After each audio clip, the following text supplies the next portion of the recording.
Everyone for joining for our second talk this week in Men's Health Week. Joining me today is the brilliant Dr. Teng. So HS Teng graduated from the University of Queensland in 1988 and successfully completed his specialist urology fellowship training in 1996. He then undertook a 12-month fellowship position at North Manchester General Hospital, focusing on urological malignancy and complex stone diseases. Dr. Teng returned to Australia in 1998, where he established the first full-time urological unit for the Ipswich and Westmoreland Health District. And he held the position of clinical director until 2001. The urological unit is now a well-established accredited training facility for advanced urological trainees. In 2010, Dr. Teng undertook robotic-assisted laparoscopic prostatectomy training at Greenslopes Private Hospital, where he continues to operate today. And to add to that, Dr. Teng's also appointed to the position of mentor for the American medical system for advanced male sling, urological prosthesis, and green light prostate surgery. He's also the advanced urology trainee supervisor at the Ipswich General Hospital and is a senior lecturer at the University of Queensland Ipswich campus. So thank you for joining me, Dr. Teng. Oh, thank you. Thank you for having me. So firstly, just wanted to ask, what first made you interested in urology? Look, it's an interesting story because as you know, we have about 1 week of urology training in undergraduate. Then I went to work in New Zealand and happened to be in Christchurch and as a non-training urology registrar in Christchurch unit. And I met a very inspiring teacher, Professor Arnold, Ted Arnold, and he's an amazing man. He's a kind, cool, calm, collected, got this huge machine doing urodynamics, and he's doing the urologist. So oftentimes that's how we do it. We see, our teachers, and then he said, "Oh, I want to be one of them," and you get interested in it. And he's a very inspiring teacher. Yeah, that's how I got interested. Awesome. And working long hours and a large stressful caseload, what do you do to unwind? Oh, look, haven't got much time to unwind, but music's always good. A bit of walking and annoying my kids are my pastime. So, that's my major time to unwind. Just annoying them as much as I can when I have time. Yes. How are the kids? Going well? Oh yeah, they're doing very well. Yes. Yeah. And is the walking the main way you keep fit and healthy? Yes, walking. I think that at the old bone now can't do too vigorous exercise, and so walking is my favorite. I like to walk. I used to, remember when I go to conference, I always walk. I remember I went to San Diego just a few years ago, and I walked about 25 km a day. When there's not conference, or when I fell asleep in the conference, I just go out for a walk. Good way to wake up the brain waves. Yes, the best way to do it. And so, talking about prostate cancer, so men will typically be referred to you following an abnormal PSA blood test and/or a digital rectal exam by their GP.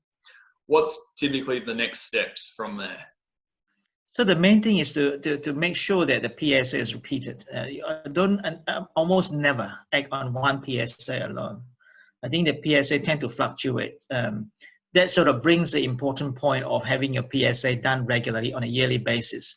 And it is the trend of the PSA is more powerful, what we call a PSA velocity, or how it increases, how fast it increases, or the other way of seeing it is a doubling time.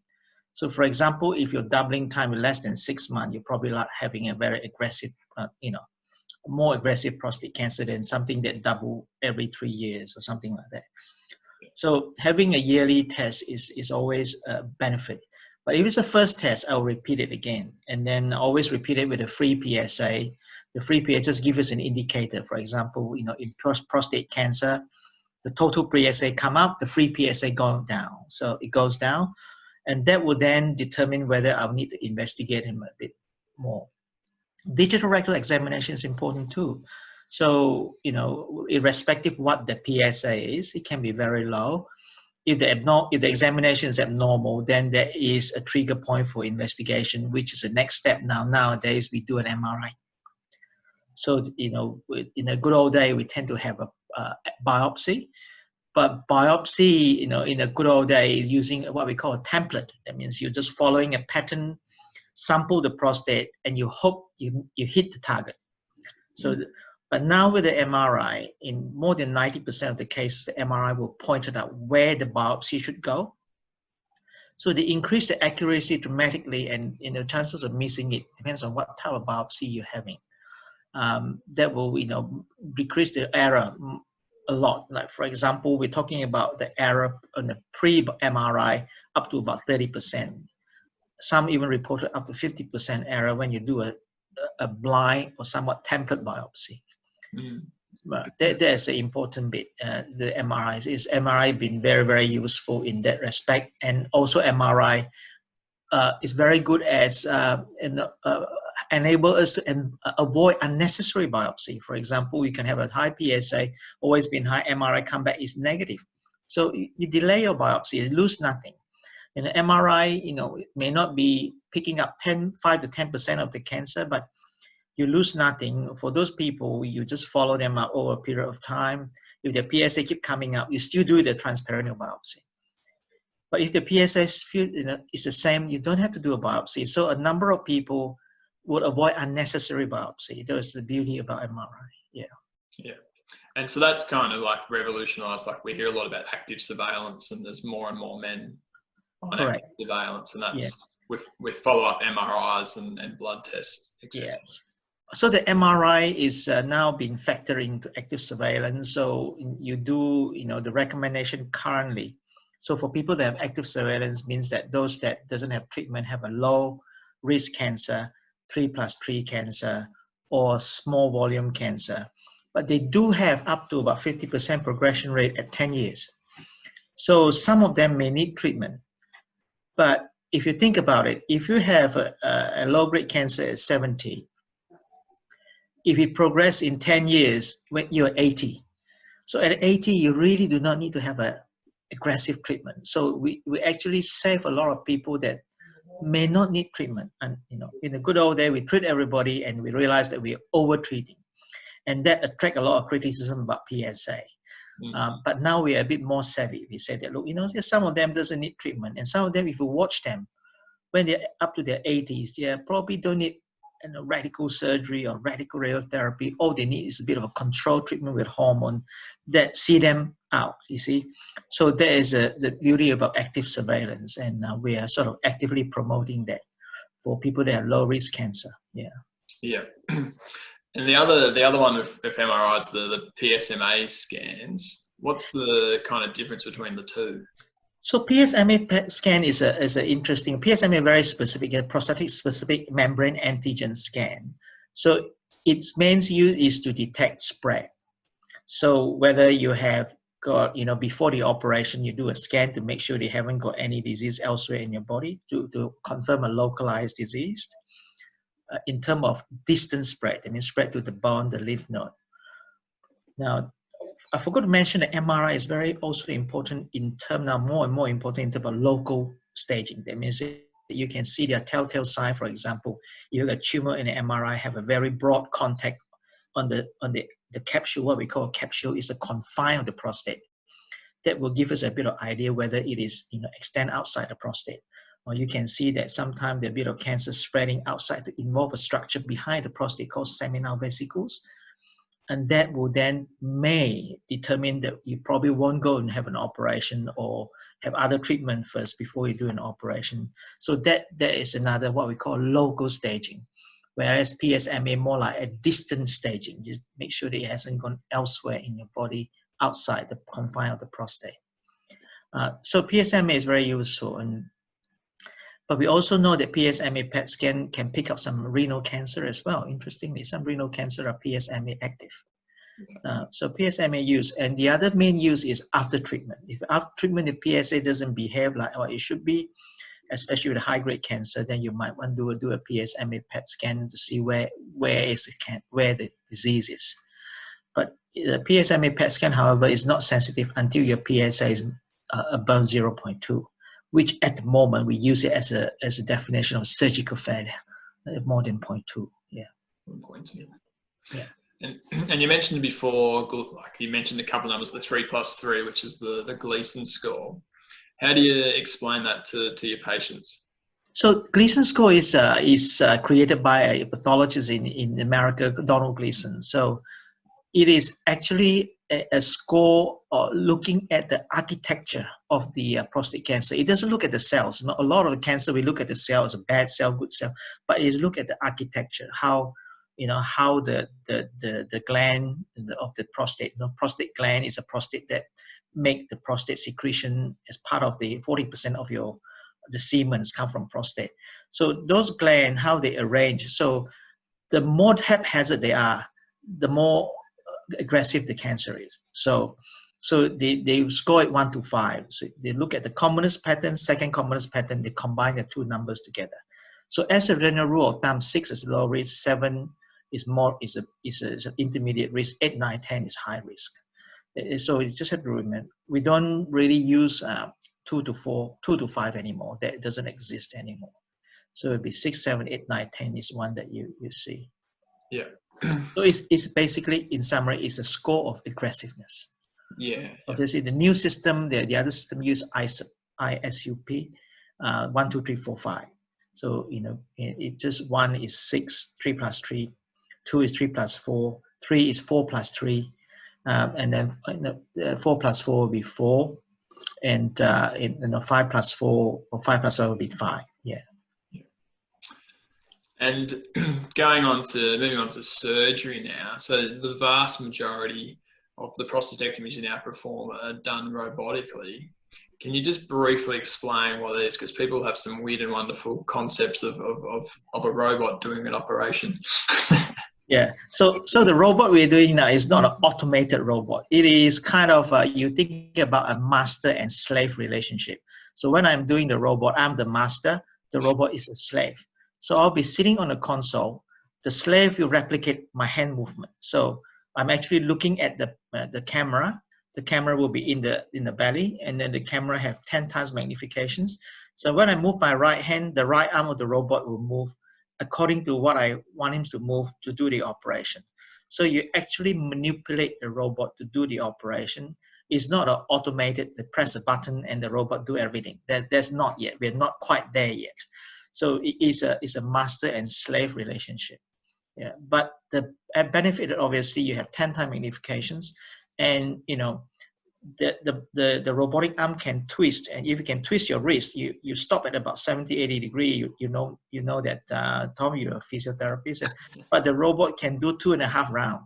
So 720 plus 180. It means that you can just hold, twist it and then hold it that position and twist it again. It'll keep going. So with that and a good vision and the arm, basically you can stitch anywhere you like, within the limitation of the obvious anatomy. For example, narrow pelvis is a bit more difficult, but in theory you should be able to stitch and do operation any corner that you can see. I've been fortunate enough to watch you operate, and you are very much a master at it. I had an example at the prostate conference a couple of years ago in Brisbane. The Da Vinci guys had one set up, and I jumped on, and they had a bit of a simulated game, and I was rubbish. Absolutely rubbish. It's not easy. It's like taming a horse. Basically, the operation step is the same, but you tame the horse, to move. It wants to move the way, how you move it. And also learning what we call microanatomy. Like the anatomy you see in the prostate with robotic surgery is quite different from the anatomy we learn from the textbook, because you see so much detail now. For example, when you divide the prostate away from the bladder, you can see the fiber, strand and strand of fiber there. So it is a new way of learning the anatomy again. So if you can tame the horse and you know the anatomy, the steps are the same. Yeah. It does take a bit of time. Yeah. And the outcomes between the robotic and a typical laparoscopic? Yeah. So irrespective of what people say, the really proven outcome that definite one are two: shorter hospital stay and less blood loss. There's a most proven. In terms of functional outcome, in terms of continence, in terms of erectile functions and cancer control. So I'll sort of clarify that when you treat prostate cancer, you want to see outcome as an oncological outcome and a functional outcome. You got to see the success in two light. Obviously, the more important is an oncological outcome. How good you control the cancer, cure or not cure. And the next step is a functional outcome in prostate cancer operation. Obviously, is incontinence, erectile function, and very importantly, psychological outcome, the psychological well-being, very important as well. So in terms of this outcome, there's really no difference between robotic surgery and open surgery or other form of surgery. But we do know that another factor would be the surgical technique and the surgeon experience. How many you do that? It doesn't mean that people that do 1,000 is more than the people that do 100. There are certain learning curve. After a certain number, your result is fairly consistent. So there are many multifactorial. So the robotic surgery benefits surgeon a lot because I find that personally, this is not proven. This is not proven on any literatures. But personally, I feel that when you do an operations using hand or laparoscopic, you're more subject to being fatigued, and you're more affected by what you do. Like if you go for a bicycle ride 100K yesterday, today is not so good when you stand up and do an operation in your hand. That the robot will take that away because robot vision is so good, the movement is so precise. It actually take a lot. It sort of dampen down the variation, become a lot narrow. So your standard of operation always been very consistent. That's what I find. Yeah. Yeah. So then you interpret into a better outcome for the patient. That's what I feel. Yeah. Yeah. But that is, again, I had to clarify, it's not proven by any study. It's a bit easier being able to kind of, because like as soon as you let go of that machine, the robot, it pauses and it will not move. Whereas that's right. Yeah. If your hands are in someone, you move around a little bit. And you can always go out for a coffee and come back. Just get the assistant to wait there. I'm going to have a coffee first. And leading up to a prostatectomy, what can patients do themselves to best prepare for the op? Yeah, I think it is very important to So you think about operation into three parts: preparation, actual surgery, and post-operative care. You always tell the patient to think about that three parts. In prostate operation, all three parts are important. Now, unlike like for example, skin cancer, you cut off skin lesion. The most important is surgery. There's post-operative care, not much preparation. But for prostate cancer operation, three parts are important. Now, the single most important in pre-operative preparation is physiotherapy, pelvic floor. We know that people that do pelvic floor physiotherapy, the duration of incontinence is much, much less. And number two, also the seeing an expert on erectile function. They tell them the concept of early penile rehabilitation to maintain the blood flow to the penis after the operation, because all patients would experience erectile dysfunction, even with a nerve-sparing one, after the procedure, and depends, it may take up to a year to recover. So during that time, you can have a blood flow. All right. Third one, obviously, you have to have a support person, and important to show to our prostate cancer nurse, for example. We have a very good one, Stephen Walker, very good local prostate cancer nurse to re-emphasize the important point to the patients, and they will have a lot more understanding, because sometimes doctors can be a bit rushed. I know that, because you can tell them, and sometimes you may feel that, look, maybe my language is not right, they don't understand me, but I have another person that can explain to them, spend time with them, helps a lot. I find it very much so. Obviously, all the three, I think still the most important thing is the physiotherapy. The physiotherapy of the pelvic floor yourself is very good. We got good result from that, as you know. Even the more difficult one may take some time, some of them. But we know that the physiotherapy will make people dry quicker, much quicker than they would have without physiotherapy. I think that is the single most important thing, the physiotherapy.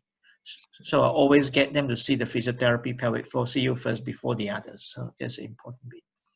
But don't forget also to talk to patient the alternative. That's important. I always offer them, you want to see radiotherapy, my colleague radiotherapy oncologist, have a chat about alternative treatment. What about focal therapy? So they have all the options. Then they can select. And then we all have to go by literatures and say that this is what proven, what is not proven. A lot of time, you'll be affected by your own experience as well. So every doctors have a little bit of different preference, one or the others. But the important thing is present to them every facts that, if they physiotherapy, the radiotherapy oncologist, all those things that our colleagues should be included in your counseling. Yeah. I think you've kind of hit the nail on the head for the next question I was going to ask you, but because you've got patients that come through, you've got this really good, clear pathway. So they see yourself for all the testing and eventually a diagnosis, and then you let them go, have a think about it, and see a medical oncologist. And then if they decide surgery, they then get a referral from you to see myself for the pelvic floor physio. They see Steve for all the psychological support and understanding a bit more. And like Steve can spend an hour and a half to 2 hours with some of these patients, which is incredible amount of time. They go and see Dr. Gilman or now Dr. Nick to talk about the erectile side of things. And then if weight loss is an issue, then you've also got Margaret in there as well to help them shed some kilos before the And I think team approach is very important. Look, I would never do an operation without people seeing physiotherapy like yourself. The team approach is, and then the outcome is very consistent now. My result, the outcome is very consistent. Yeah. And obviously, we all participate in the prostate cancer outcome study as well. And all our data will be entered into the outcome study in Queensland, and it will be then combined with the whole country and see what your result is. Then it will always give you a little nudge and saying that, look, why am I not doing so well on this part? And then you start to think about, to improve yourself. So we're all sort of having a sort of keeping an eye mechanism, sort of a feedback mechanism for us to improve things. Yeah. The outcome register, do you get like a download every year, or is it kind of constantly uploaded?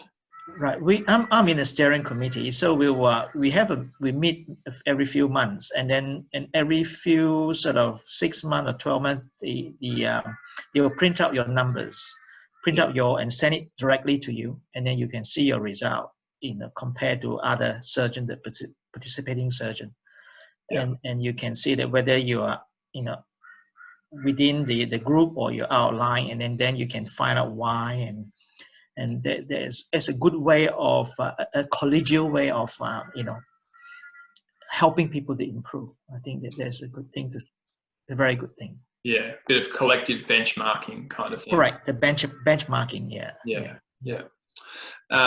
Just going to go through a couple of quick little common misconceptions. So these are some of the ones that people will come and ask me.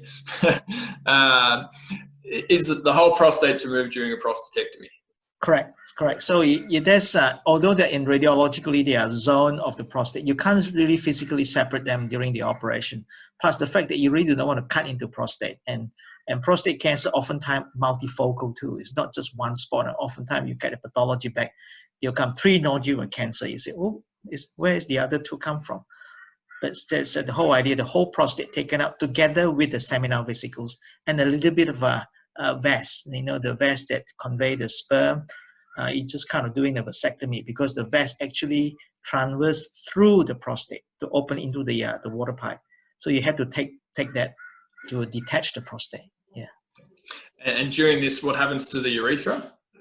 So the urethra will be truncated. Is imagine that you've got a bladder, and then you've got a urethra running through the prostate and joining the urethra that coming out into the in the penis.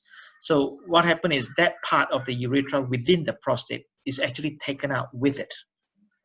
So, and then we bring the bladder down to join to the water pipe. So the urethra that in the penis is a pretty much fixed structure, and you do not want to disturb, because where all the pelvic floor muscle is there, you try not to touch them as much as you can. They are the part that you want to preserve properly, and all the supporting structure. And then the bladder is very mobile. You just bring it down and stitch them. And with robotic, you can do continuous stitch with the catheter inside splinting it. So the catheter will stay there, let the joining to heal up. and usually stay for about a week. Yeah. So catheter in for a week, that's often one of the greatest fears that men have when they come through and they go, a week, that's going to be pretty painful. How common is it to be painful, the catheter? Yeah, I think discomfort would be the main thing. It can be very uncomfortable, but I think that things that you got to pre-warn, then sometimes the bladder can be spasming. So what happened is with the catheter in, because in order to have the catheter retain the bladder, there's a little balloon right at the tip that you can inflate the balloon and it will sort of stop the catheter from coming down around the bladder neck. So sometimes that will it happen to be sitting on the trigone, which is the part of the bladder where all the nerve ending is. And sometimes it can cause a bit of irritation, the bladder starts to spasm and they'll find leakage around the catheter. So there's no real way to overcome that. You can put in the antispasmodic like Ditropan and things, but you don't have to overdoing it, because when they take the catheter out, you want them to pee. Otherwise, they stop paying. So I think education is the most important bit. Just pre-warn them that it might be a bit uncomfortable. Number one. Number two, if you start leaking around and feel the discomfort, lie down. So by lying down, the balloon will sort of offset from the trigone. Have some Panadol. Keep the catheter clean. Make sure it's not, drink plenty of water. Make sure it's not blocked. And the second thing that trouble people the most is the discharge around the catheter. Some mucus come through. It can be quite distressing because it's, yellowish color, and you just have to tell them that you got to basically clean them. And they'll be, they usually in the hospital, the nurses are very good. In Greenslope, they have a very good prostate nurse that tell them how to manage the catheter, and they often sort of take the worry away. Yeah. Yeah. And then we've got robotics, MRI, PSMA, much more specific radiation, chemo treatments. What do you think is the next big thing in prostate cancer treatment and management? My take on that is there are two parts. When I talk about the local cancer or the advanced cancer, I think my hope is, and when I need the treatment, is that we can do a lot more. As as a doctor, in our job is to give hopes. And when you have advanced cancer, people that have cancer spread elsewhere, it's more difficult to give hope to somebody that have a local cancer. I think that we're just hoping that we're talking about targeted therapy now. Now, if with the genetic sequencing, with the DNA, we can then identify part of the gene sequence that respond to certain drugs. So hopefully one day we won't have any more urologists or colorectal surgeon, but we have doctors that specialize in urological genetics. That means we can throw your blood in there, analyze the DNA. You need to have a combination of drug A, C, D, E, not A, B, C, D. And that would be the targeted therapy that really will do a lot of good for people that advance cancer. There will be the good things. And the other concept that I think that hopefully will come true is that we are so good at creating drugs and things like that now, the immunotherapy, that all this, hopefully we'll be able to keep people alive living with the cancer. There's just like being a diabetes, we can't cure them, but people have a normal lifestyle if we can treat them early and control them. And that will be my take, I think, for advanced cancer. Yeah. And couple before we go, but just quickly, what are three things men can do to reduce the risk of being diagnosed with prostate cancer, to reduce their overall? Look, it's a very hard one. The questions like people have some talk about having some medication that we call the RE inhibitors, like so Avodart and things, have some evidence that reduce the risk of prostate cancer incident, but that usually for the low grade cancer. Yeah. I don't know whether they will prevent the high grade cancer. People talk about selenium. We're talking about all zinc, selenium. Look, we haven't got a lot of robust data to support that. But more importantly is early diagnosis. I think at this point in time, we still got to emphasize on early diagnosis to make sure that we get it tested appropriately when you're 50, especially if you've got family history. You have one relative, you've got twice as chance, two family, three times as chance, 5 first degree family, 3 first degree relative got 5 times as chance. So family history is very important. Yeah. And then finally today, so dealing with a cancer diagnosis, as we know, can be extremely overwhelming for everyone. What would be some of your tips for someone who might be recently diagnosed with cancer, or a loved one that's just been recently diagnosed with cancer? I think that family support is important. I think that if you think about that, so they can talk about, like, divided into two groups: the cancer specific one or the social part. The cancer specific one, you just have to find out as much as you can. The more you know about it, the less frightening you are, and the more you find out, the more things that you can do about it. And the family is very important. I think that it's sort of a multifactorial thing. The outcome, the treatment, and it's a hodgepodge of combination of things. It's not just one thing that, as you know, the support group play a very important part now in terms of supporting, our fellow patients that have prostate cancer. They provide a lot of information, and sometimes being somebody there for them to talk to can put a lot of relief in their mind. It could work the other way, though, as you know. So you got to be aware that when you talk to your friends or people about prostate cancer, you're not sure, you should go back to your urologist or your doctors, your GP, to have a chat again, to clarify things, because no two prostate cancer is the same. So we got to sort of use the information a bit more carefully, what I say. Yeah. I think a wife of a patient the other day kind of gave us all a pretty good compliment the other week when she left. She turned to me and said, "You know what? I think I'm ready to have my prostate removed after all this work up." So she'd been to all the meetings with her husband, seen Steve, seen you, seen myself. And I think the team, as you said, emphasize team approach is so important, because it's a team approach. If we say the same thing, because the literature out there to support what we do, and we're consistent with what we're doing, then they give a lot of confidence to the patient and saying that, look, I'm not just hearing one this and one that, and we're doing a consistent things, and that will produce a consistent result. That's the main thing.